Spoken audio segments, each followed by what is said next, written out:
You know, from that, members of the Defense and Foreign Relations Committee have questioned Kenya's deployment of its forces to the Democratic Republic of Congo.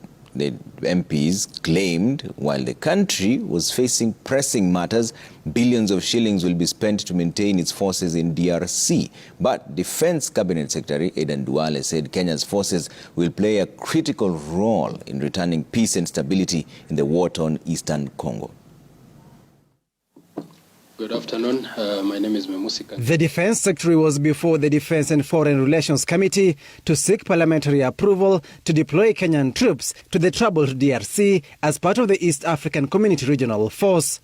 This follows President William Ruto handing over to the force the Kenyan flag, putting the troops on standby. But the initial deployment is for 6 months, based on how long that engagement will take place. That is just a period of 6 months and so on. But that is with talking general. I can assure you of that. We are going to be in this committee with you for a period. We went to Somalia thinking that we are just walking there and coming back. We are still there 15 years then later. Even here, I assure you. The Kenyan forces, if approved by Parliament, will go to the front line to combat rebel forces battling DRC forces. Kenya goes into DRC not on a peacekeeping mission, but as a combat force against the M23 militia.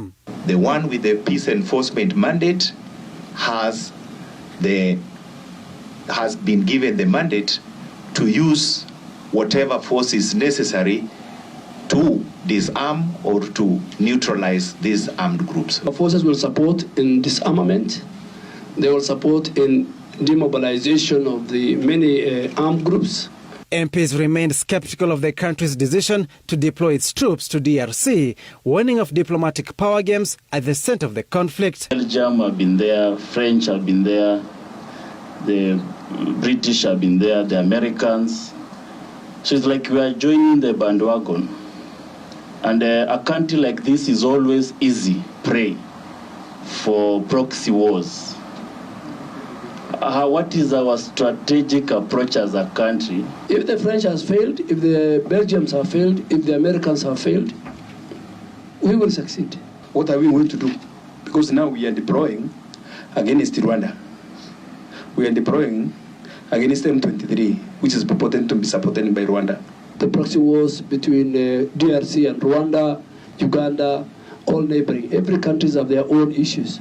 So all that has been taken care so that, in fact, our forces will pass through Uganda, they will pass through Rwanda on their way to Eastern Congo. The deployment of troops means billions of shillings to maintain the troops and equipment dispatched. With the country reeling from drought and famine, the MPs questioned the move. And we are funding money to go and support some other people outside, whom we are not even aware if we are going to win that war. For this war has been there from before we were born, and it's here even today. Thousands of residents have fled eastern DRC as heavy bombardment between M23 and DRC soldiers continue, with the humanitarian crisis escalating.